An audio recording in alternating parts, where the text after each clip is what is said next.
applicant for a license under this chapter should be an individual that is 21 years of age or older, a current resident of the state of Arkansas, and has been a resident for 7 consecutive years prior to the date of application, has not previously held a license for a cultivation facility or dispensary that has been revoked, has no ownership in any other cultivation facility in the state of Arkansas, and has not been convicted of an excluded felony offense. B, if the applicant is applying on behalf of an entity, in addition to A of this section, the individual shall be legally authorized to submit an application on behalf of the entity. 2, shall serve as a primary point of contact with the commission.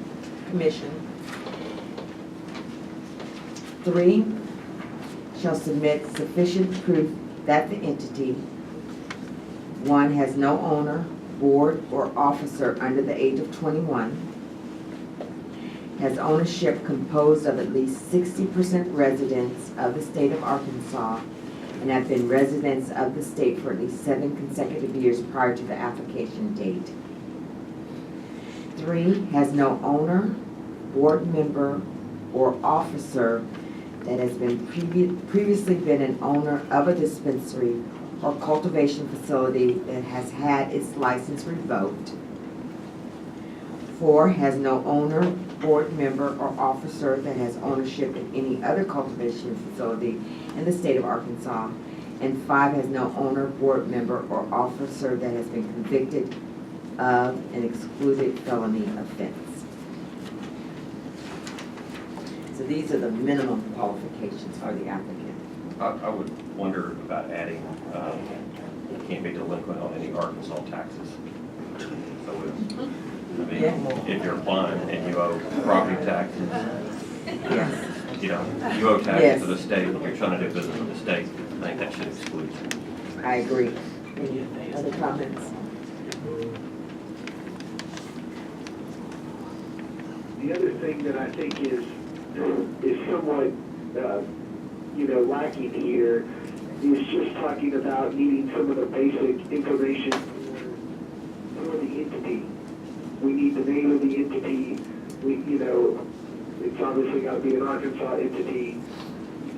What the tax ID number for the entity is. Some of the, the other information we can get from the Secretary of State side, but they need to provide some of that for us, what the primary address of the entity is.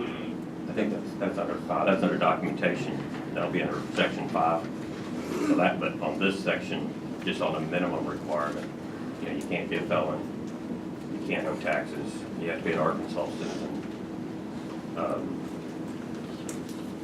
So I don't know if that fits into this particular, this is just the minimum.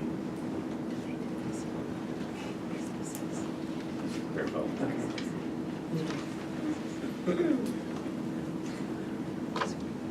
Do we need to add something for financial stability? I think what, some of that is covered under documentation and information for the applicant. Yeah, it Certified talks. person. So some of that stuff is covered.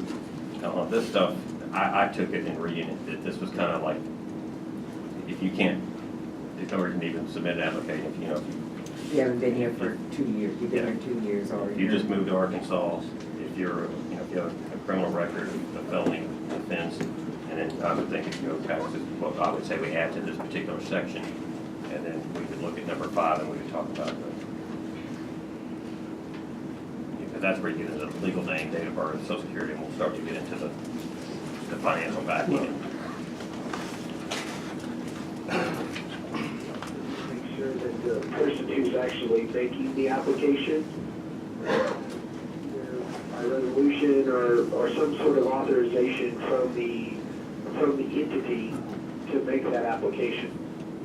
So they need to be signing it, not only, I think, they've got to make sure, we've got to make sure that they're speaking for everybody who's